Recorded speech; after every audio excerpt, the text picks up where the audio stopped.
recording started. So again, just a note, the content and the recording of this webinar will be shared.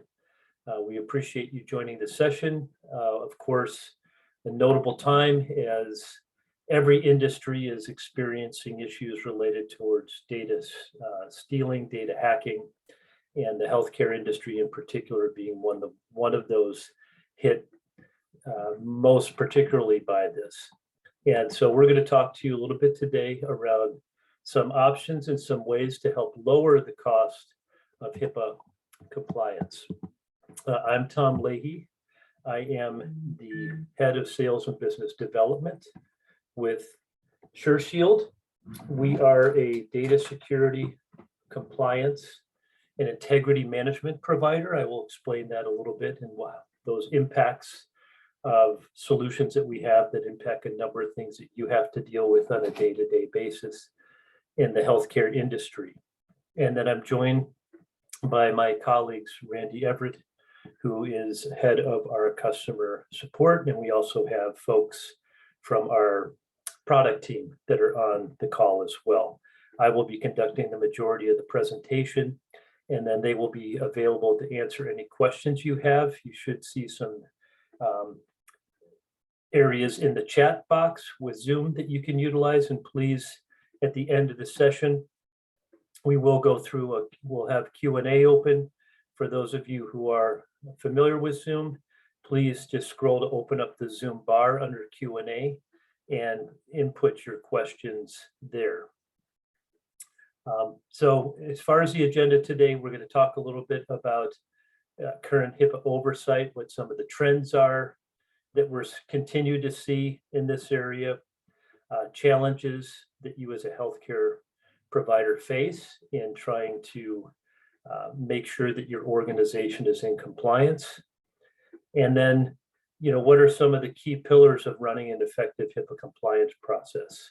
And under that, then we're going to talk a little bit about how technology can help and assist in making that more efficient, making that more effective, and really protecting your organization.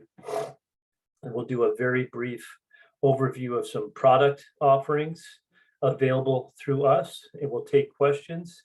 And as a note, at the end of the session, we will make available for those who are interested the opportunity to trial any or all of the solutions that are provided by SureShield. We will also take a brief, probably 2 polls during this session, one kind of midstream and one at the end. And at the end poll will ask you if you're interested in trials of the solutions, and we'll have people who will follow up with you to get that started. We have a lot of takers typically in those sessions. So I'm not telling you anything that most of you don't already know. Obviously, under the Health and Human Services compliance areas, you have 2 offices that oversee very specific areas of compliance. Obviously, the OIG has the oversight of what we would call the sanctions and exclusions process, making sure that organizations who are receiving any kind of federal, and for that purpose as well, state reimbursements for services are not working or operating with any employees, providers, or vendors that have been excluded from participating in those programs. For those of you, obviously many of you know this, it can be a very cumbersome oversight process because there's a lot of different databases that need to be checked. They're not always updated regularly. You don't know when new things have been added to those. So making sure your ecosystem is protected can be quite difficult and sometimes very risky. And of course, should you be identified as having worked with somebody that is on, or an organization that's on one of those lists, there are some very significant fines that can come along with that. And then as a counterpart to that, you have the Office for Civil Rights, and their primary response, one of their primary responsibilities is overseeing the HIPAA compliance requirements. And as you know, it requires that any entity that works with protected health information, whether that's the covered entity or their downstream vendors who are working with that data, with any of that data have proper security and risk assessment programs in place to protect that information. And if they don't, obviously, the way you obviously find that out is that you get breached, or you get hacked. But when that happens, then there's of course a full-on audit process that goes on, and requirements you have not only from the notification standpoint, but also the having to deal with the OCR in terms of what you're going to do, how you're going to improve this. And of course, because that ends up being a PHI violation or a HIPAA violation, you again are faced with some pretty significant fines. So while compliance, of course, is kind of a driver, we all know in many of our industries, because it's a requirement, we have to comply, and we have to make sure that we're doing the things to comply.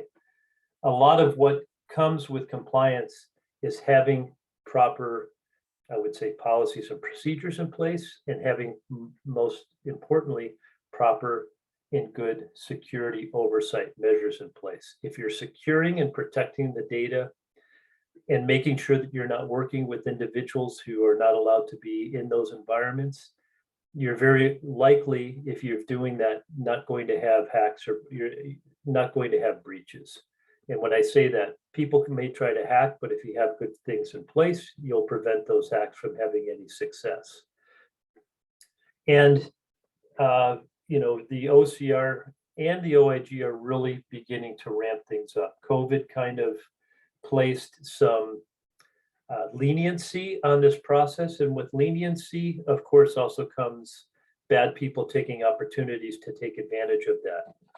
So as you'll see in some of the following slides, the number of incidents and breaches, particularly in the healthcare industry, have been on the highest rise of any particular industry.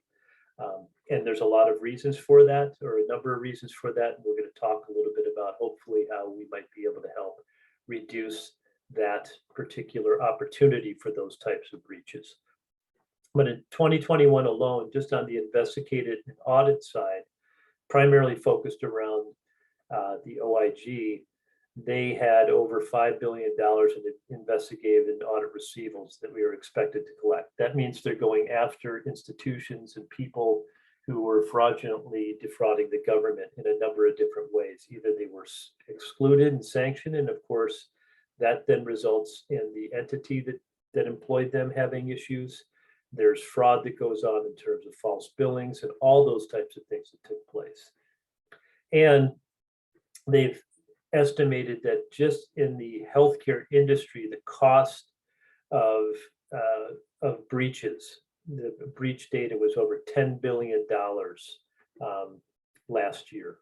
And that's the highest of any industry around. You'll note there is a link to the IBM and Ponemon study on the cost of breach. And in the case of healthcare, and of course it depends on the size of your organization and all, but the average cost of a single data breach in 2021 was over $9.2 million. That is in fines that you're paying back, that's in lost productivity, that's in lost revenue. And it's up over 30% from the prior year. And interesting enough, again, some data statistics on, as we know, healthcare has been disproportionately targeted. If you look at the overall workforce in the United States alone, healthcare makes up about 14% of the workforce, but it made up over 35% of the cyber targets that happened last year, and a very high percentage of the data breaches that took place. Again, as I mentioned, it was the biggest industry and the highest for breaches. And why was that, or for hacks and breaches? Well, first of all, the bad players know that the black market value of a healthcare record is the most valuable. A data record itself can render up to $250 in revenue for a black market person or a company, because of all the information, as we know, that's in a healthcare record. A credit card data gives you your credit card, and when you have an issue with that, very rapidly there's good enforcement processes over knowing that that's taken place and being able to shut that down. So the opportunity for use of that is limited when it comes to a credit card. You breach a healthcare record. First of all, there's lots of different data that's available, data that could be used for doing false healthcare services, data that can be used for stealing information from people's, knowing their social security numbers and where they live and phone numbers and calls. So without a doubt, the breadth of what's in a record is super valuable. So it's a very highly targeted market. And of course, the last 2 years with COVID, bad people will go and look at where it's easiest to do their bad deeds. And it was easier in healthcare because of COVID. Obviously, a lot of the direction and resource directions went to patient care, which of course needed to be done, and less of a priority on operational issues. Needless to say, you do not have unlimited resources, and resources had to be diverted. So kind of a multi-hurricane factor for why this increased so significantly. And then just traditionally, for no, I would say, great reasons, the issues around data protection and security infrastructure and investment in technology when it comes to, I would call, administrative security technology, have not moved at the same pace in healthcare as it has in others. And so thus speaking, the infrastructure that are in place for healthcare organizations tend to be not as secure and thus easier to attack. And when folks know, if I can go to a bank that leaves their doors open and their safes open, or one that's going to lock them down and protect them all, I might start with the ones that are going to be the easiest to go after. And as such is the case. And then to compound that, the professionals that are available in this industry become more difficult. Finding good qualified individuals that understand and are trained well in putting good security systems in place are not as significant in this area. So it leads to many reasons why it's a highly targeted market.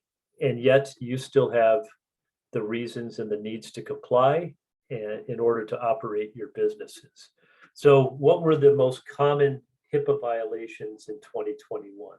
Number one was having unsecured and unprotected PHA data on endpoints, meaning computers that and endpoints that had information that probably should not have been there, or it was there but it was very easy to grab that information and take it.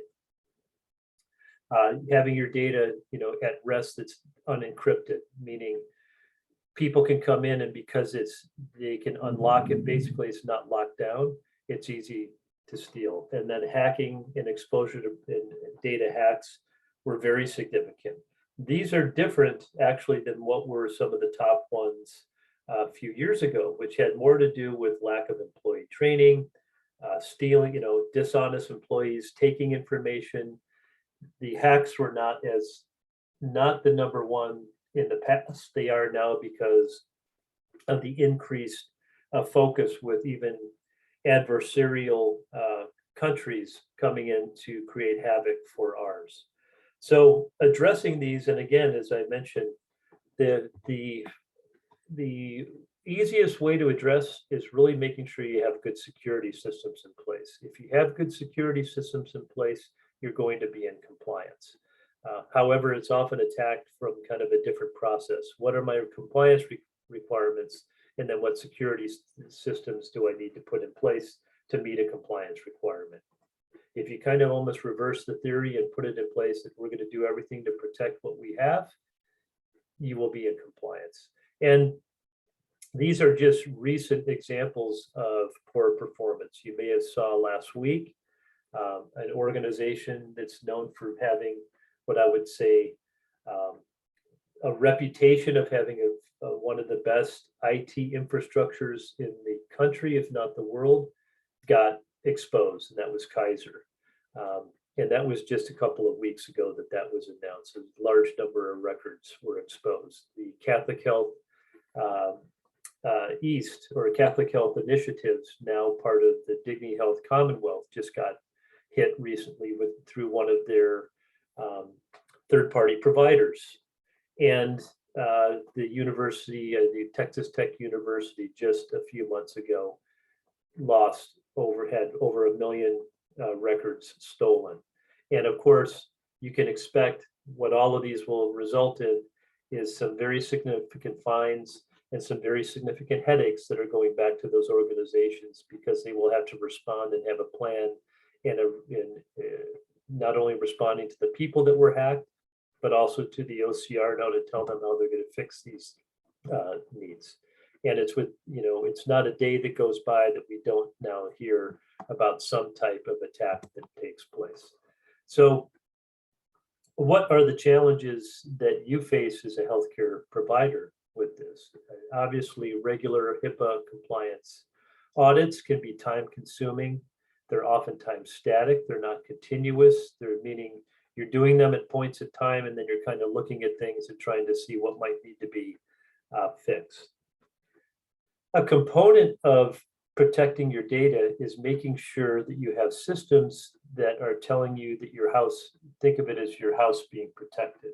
Ways in which you can regularly check to make sure that there are no cracks in windows or in infrastructure that allow people to get in. And those are done kind of in two ways. One is a more point process where you have people that do what we call penetration testing. They will come to your organization and they will act like a hacker and go in and try to see how they can, what areas they can penetrate. On the other end of this is our systems that do what we call continuous vulnerability management. So they are utilities that are put into an organization's infrastructure or network, both internally and externally. When I say that, you have a network of things that operate in terms in your healthcare organization, whether you're a hospital or a physician's practice or whatever that might be. You have your EHR systems. You have ways in which people are accessing that data. That's inside what they would call your network. And there's always ways in which information inside that network can be exposed. And then you have external issues where you have devices, you have servers that are externally facing. When I say externally facing, they're exposed to the internet. Your website's an example of one of those, believe it or not. And anything that's exposed out there, there are ways in which you can, or other ways for people to get inside of your organization. So there are means to actually run utilities that can scan all those different, think of them as your computers, some people call them endpoints or assets, and can help identify where you have vulnerable issues, what the degree of risk is with those issues, how severe and how critical they are, and what could be the impact if those things were to be exposed. And a lot of organizations are not doing this on a regular and continuous basis. Obviously, because of that, then you're leaving your environment more exposed. And then, as we mentioned, with COVID and cyber attacks increasing, it's just creating lots of challenges for organizations like yours. I'm going to take a pause here just briefly. And, many of you obviously are healthcare compliant, probably compliance individuals. Wanted to just get a sense in terms of your organization. How often, are you doing your HIPAA assessments on a regular basis? And then if so, how often are you doing that in a year? We'll just take about 15 seconds. I'm going to launch this poll and then ask you to go ahead and respond. You'll see there's 2 questions that are part of this. So what we have typically found, particularly in the last couple of years, is that a process of oversight has not been that regular. Even some have not been doing it, have had years recently where they haven't even done it. And so not having done that obviously exposes you to not only not being in compliance, but If you're not understanding where your issues may lie, then how are you going to fix those issues? So great. It looks about, to me, like actually half the respondents to this have said they're doing regular HIPAA assessments. Most of them are doing them quarterly, and another half have said that they're not, have not done these. So I'm going to go ahead and continue on. So how can, what are parts of running an effective compliance process? What are required? Well, you should be doing, as we talked about, and I commend those of you that said you're doing these even on a quarterly basis, regular HIPAA compliance assessments, and even mock audits, going through what the requirements are and taking a look at whether you're meeting those, what may have changed, identifying if something is not implemented, a process for addressing those gaps and meeting those. And most importantly, or importantly, is along with that is having documentation and proof that you've done so. While we don't want to get hit, when we do get hit, the organizations that will come and do those audits on you are going to be a little bit more lenient if you have proof that you've at least gone through the process of trying to prevent things from happening, right? I give an example of a car. I can do everything in my power to make sure I drive at the right speed, not drive intoxicated, follow lights and all those, but that doesn't mean that I will never get hit by someone else. So if you had, and of course, when I have an issue, if I followed all those rules and I get hit, I'm not the one that's going to be penalized for that process. So if you can prove that you've got good processes in place, you most likely, even if you do get hit, are going to have a little bit more leniency in terms of how you're treated by the government. You should be conducting regular security vulnerability scans, as we talked about before. Not just they're I won't say useless, but they're not as useful if you do them and you're not doing anything to address what the issues are and fixing them. So having a process of doing regular scans of your environment, and while it's important because there's always new vulnerabilities that are being introduced, and there's oftentimes new things that are being introduced into your environment. You may have new employees coming on, you may have new computers being brought in.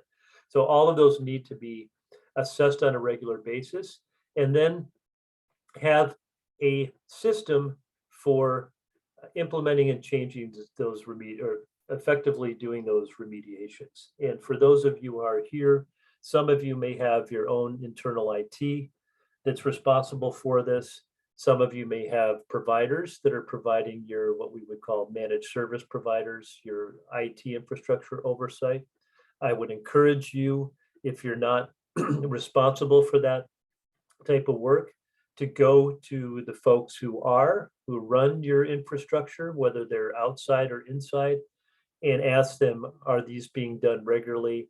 And are we doing things to fix any identified vulnerabilities? It will be another important piece of proof should you have an issue.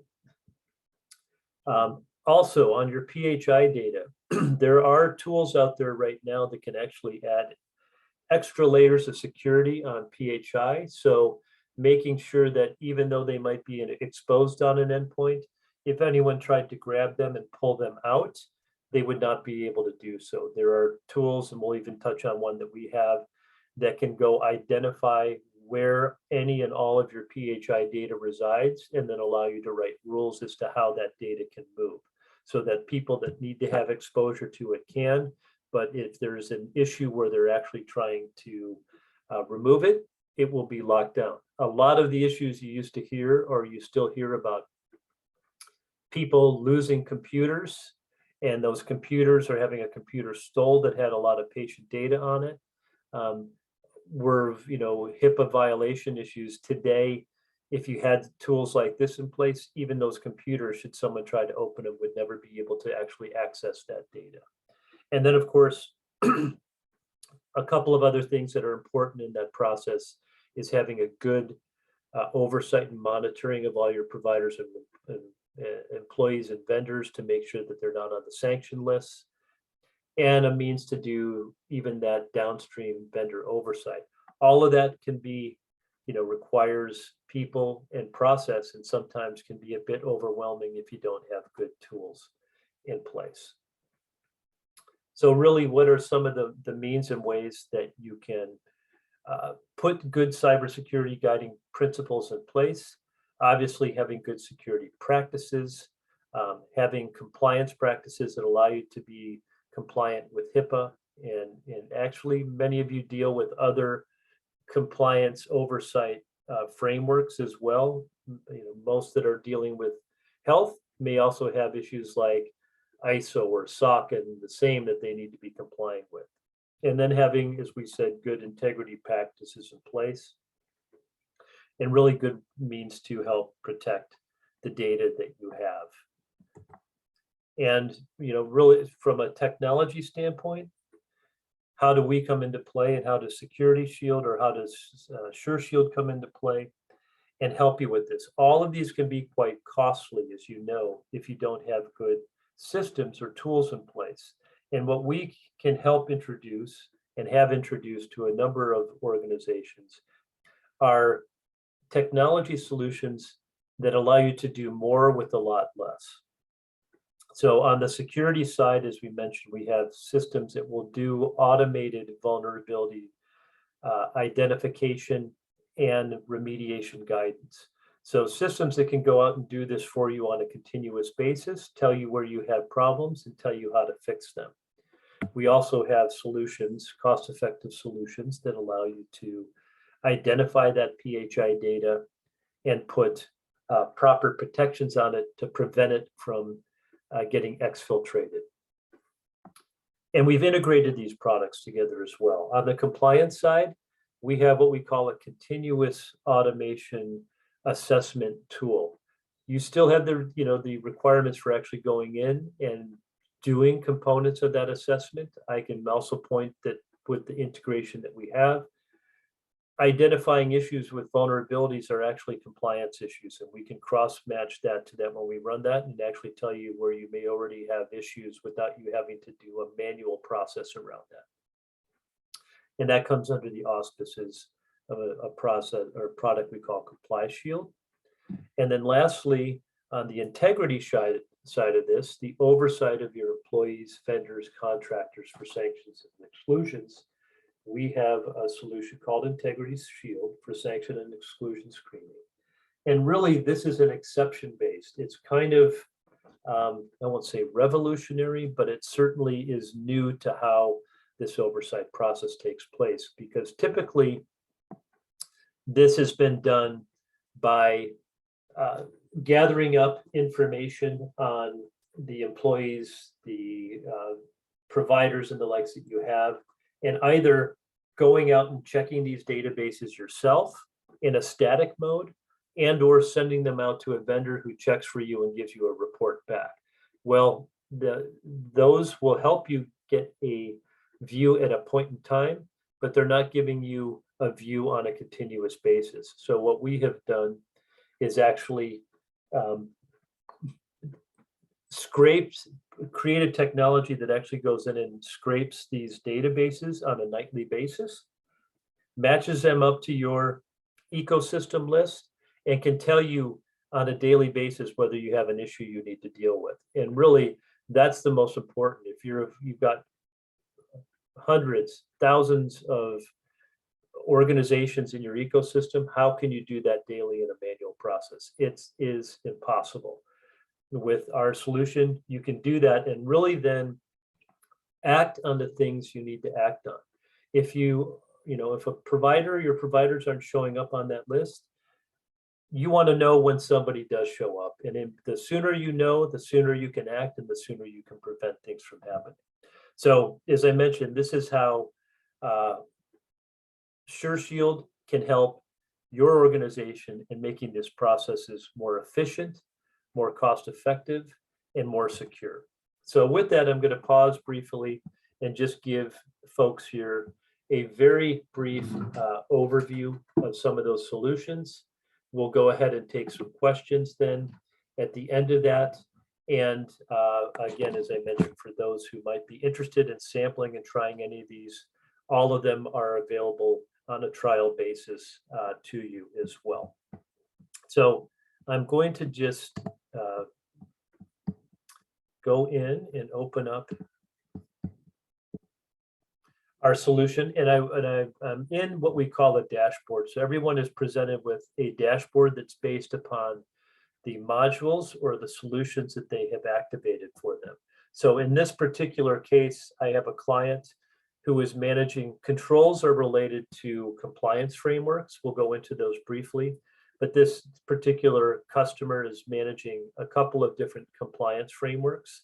They've also activated what we would call the vulnerability scan. So these tiles are showing me how many assets are in my environment, what services are running on them, and what the vulnerabilities may be, and what the remediation processes are for those. If I were to click into these controls are basically broken down. You can see a filter here by the different types of regulations and standards that I'm operating on a continuous basis to make sure I'm in compliance with. And one of the unique components of what we've designed here with our solution is what we call a crosswalk. So if you were dealing with, say, ISO, in this case, this is an organization that has some government-related regulations they need to deal with, which are the NIST and the CMMC related standards, and they also are dealing with HIPAA privacy and security. So many of these regs and standards actually have a lot of similarities to them. What we have done is mapped and crosswalked those so that you're entering or getting information once and you're using it for multiple purposes.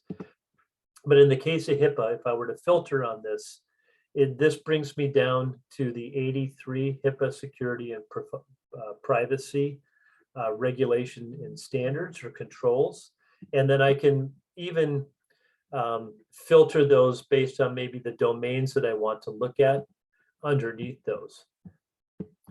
I can assign work out to others. So this is a means to actually have other folks even collect and manage and provide the information that you need to do your regular continuous assessment.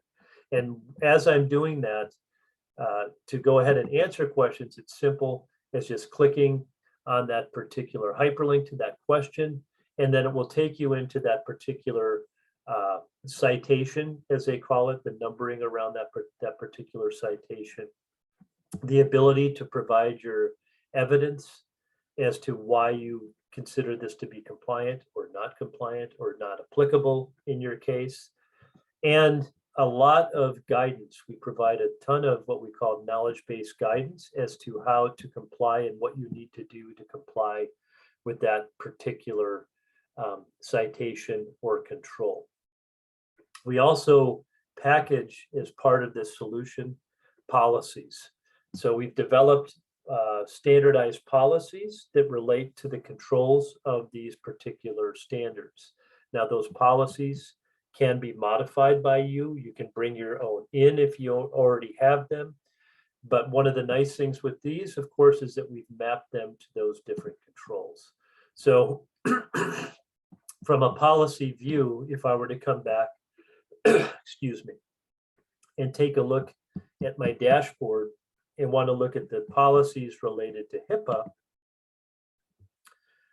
I can go in and pull those. In this case, we have 24.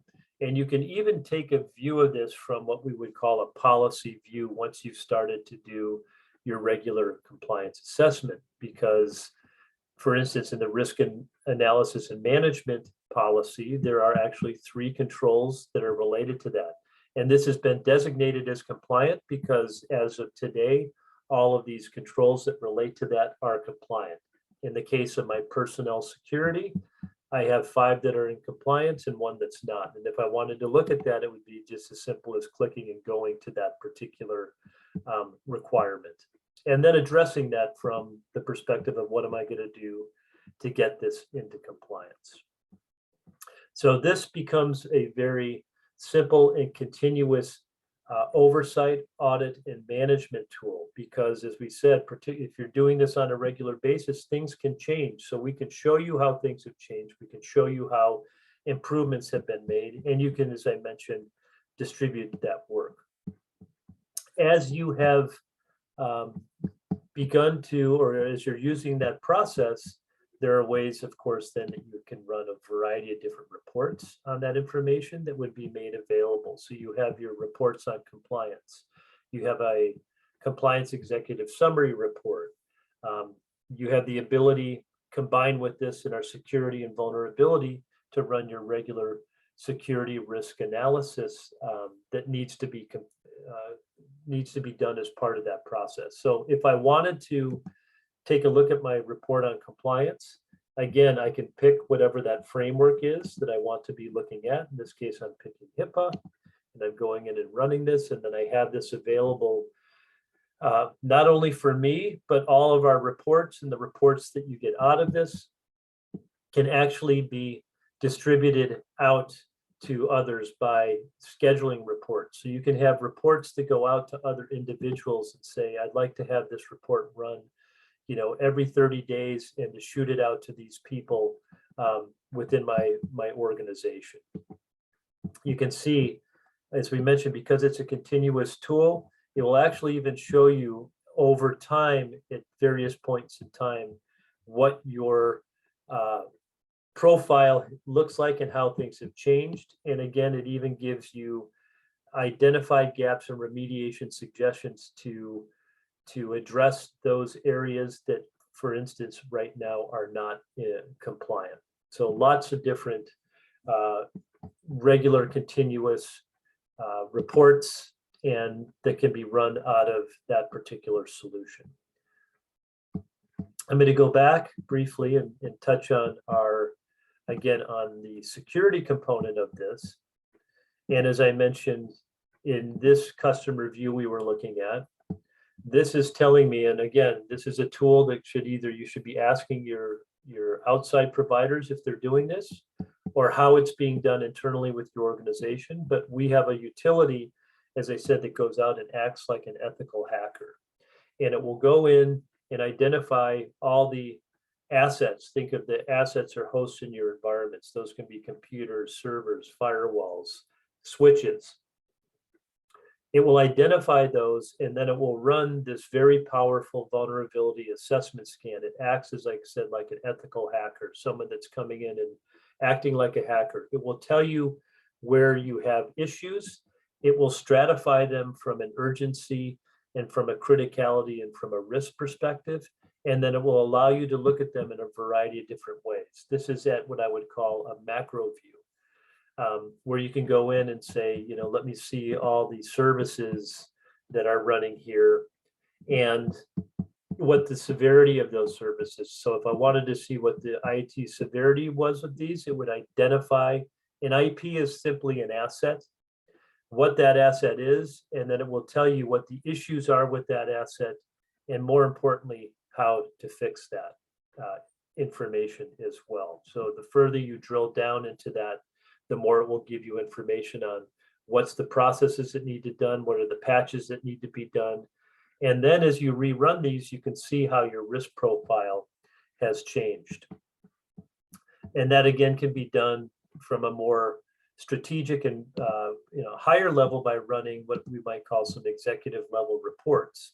So if I wanted to take to my management and say, look, we've got issues here. Let's take a look at, if we were just to address the top 20 remediation suggestions, what that impact would have. So I'm running a top 20 remediation report. And what it's going to do is provide me a high level overview of what the issues are that we have, what's the severity of the vulnerabilities that we have, and then should we run the top 20 suggested solutions, what they would be run on, and what would be, how much would be remediated of the vulnerabilities, and what impact would that have on our risk profile. And the closer you are to, you'll never get to 100%, but the more often and regularly you're doing this, the likelihood of you having a breach becomes less and less and less. And with that, the likelihood of you being in compliance with your HIPAA requirements becomes even greater, obviously. And you can see over time, the impact that we can kind of show you progressively, even from a time perspective, how much time that might take to do this remediation. And if your provider or your internal folks have what we call kind of more automated remediation tools, some of these things can be done in a matter of minutes or hours as opposed to days, right? And it can help you understand what the impact will be and what the cost of improvement will be for you to share with management. I'm just going to go into one other solution very quickly, and then we'll pause and take questions, as well as provide that offering to you. As I mentioned just briefly, we also have a solution that can go out and identify what we would call that critical data in your environment. And it's not just PHI. So in this example, I'm running this solution on what we call our endpoints. It's going out onto your computers and identifying where sensitive data may lie, and what are the environments that those lie in. So you can see here, some of them are in Dropbox folders, some are in Microsoft OneDrive. It's telling me what the type of sensitive data is that's out there, how many devices they're sitting on. If I were to actually drill into this, you can see again some filtering criteria that are here are things like, so you can tell the system what's the type of data is that you want it to go look for. So I might want it to look for credit card data that might be out there. I might want to look at PHI data, PHI and email lists, and it will go out and scan that environment. It will tell you where it is. It will tell you how many devices that it's on. And more importantly, then it allows people that have the management over this to write rules as to how that data can move, and putting encryption protocols on that data should someone try to pull it or someone try to send it. Oftentimes, those types of violations are, bad folks that are actually taking information and sending it to outside parties. So it can prevent those types of things from happening. So I'm going to go ahead and go back to our presentation. That just gives you an oversight from a SureShield perspective, how we are helping healthcare institutions manage HIPAA compliance more cost effectively, more continuously, more regularly, and then solutions that we have to really help, most importantly, protect that critical information and prevent it from getting into the wrong hands. And should that be the case, then the likelihood that you're going to be in compliance from a HIPAA perspective becomes even that much greater. And we have, again, a number of providers that are utilizing as well that integrity solution to manage all of their ecosystem, because it's really, think of it as software that's doing that work of many human beings, and really helping those of you that have the requirements around that to really just focus and identify on dealing with issues that you need to deal with in that type of environment. So in summary, we're going to go ahead and open up to question and answers. As we said, you can't expect that the OCR and LIG are going to continue to enforce these requirements and actually begin the process now of getting more strict around this.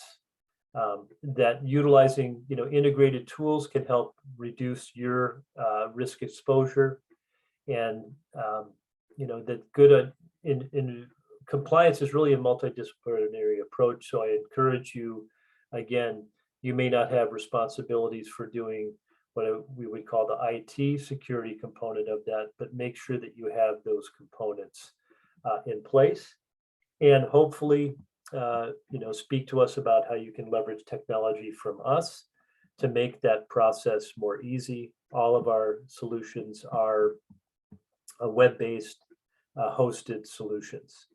And while we're getting to the end of the presentation, we'll go ahead and launch one more poll and open this up for some questions for folks. Sorry. Let me get to the questions. And Randy, why don't we go ahead and open up the Q&A, if you can let folks how to get into the Q&A. I'm going to actually open up for questions as to if folks would like to try our solutions. Please indicate a yes or no.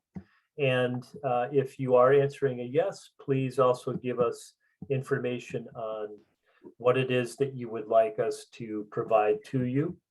And we will have folks follow up with you to get you started on those.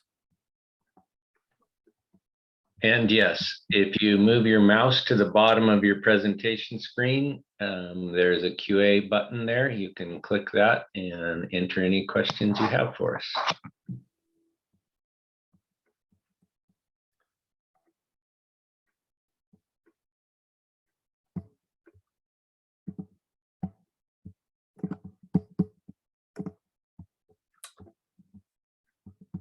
So let me go. I'm seeing one question that's around how are these solutions priced?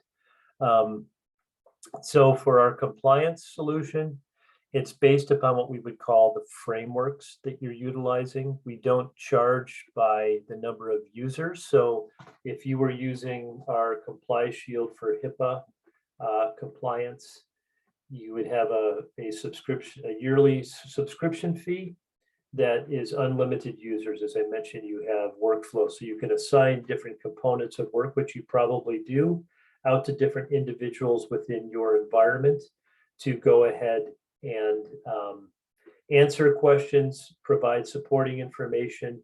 It even has the ability, as part of that workflow, to be able to allow you to assign that to somebody outside your organization. So if you needed a provider that was not within your ecosystem to help answer a specific security related question or administrative safeguard question, you can assign that particular question out to them. It will give them a secure web form that would allow them to go ahead and answer that information for you, and then compile that into your overall information for reporting purposes. Our security solution is just based upon the number of what we might call, think of it as assets or computers that are being scanned for vulnerabilities. And then that's a monthly, or it's actually charged based upon how frequently you use it. You get it, completely at at the cost you would pay for it for a particular month. If you didn't run anything in the next month, you would not be charged. And then our data protection solution is really on the endpoints that you're protecting that data on. That's how we set that up.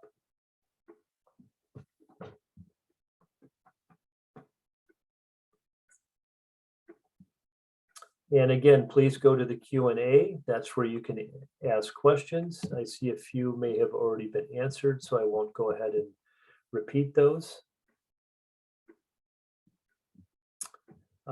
And actually not a lot of questions, Randy, that I'm seeing this time around. I do see, let me go back to the polls.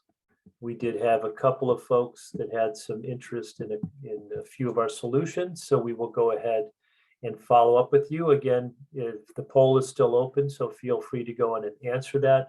If there's any ones that you would like to have us get back in touch with you on to provide to you, we're more than happy to get those trials set up for you.